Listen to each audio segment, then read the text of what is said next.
T'as du mal à retenir tout ce que t'apprends. Les cours s'accumulent, mais dans ta tête, tout s'efface aussi vite que ça arrive. Et si je te montrais une méthode pour rendre tes révisions inoubliables? Dans ma formation Destination Médecine, je t'apprends à utiliser des techniques de mémorisation puissantes pour que les informations restent gravées dans ton esprit. Aujourd'hui, je te parle d'une méthode simple et efficace, c'est la mémoire en images. Alors, c'est quoi la mémoire en images? C'est une technique qui consiste à transformer une information, alors souvent abstraite, en une image mentale frappante et originale. Pourquoi?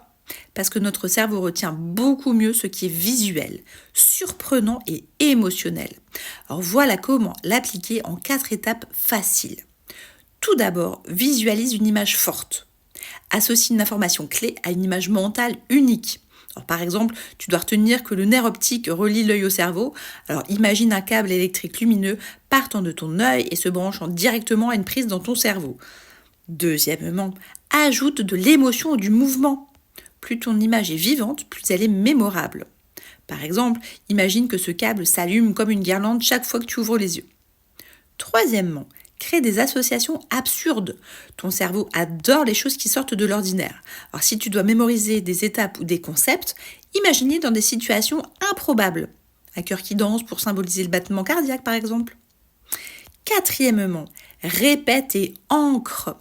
Revois régulièrement ces images mentales pour qu'elles deviennent automatiques. C'est la répétition qui fera toute la différence. Alors tu révises par exemple l'anatomie du cœur et tu veux retenir ces 4 cavités. Alors, 2 oreillettes, 2 ventricules. Eh bien, imagine un château à 4 tours où chaque tour est une cavité. Les oreillettes sont les 2 tours du haut et les ventricules les 2 tours du bas.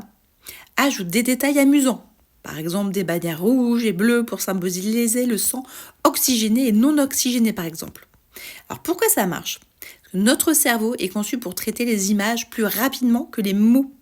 En créant des associations visuelles et émotionnelles, tu facilites l'accès à l'information et tu la rends beaucoup plus durable. Alors dis-moi, quelle image mentale vas-tu essayer pour tes révisions? Partage ton idée en commentaire et rejoins notre formation Destination Médecine pour découvrir toutes les techniques de mémorisation qui t'aideront à exceller dans tes études.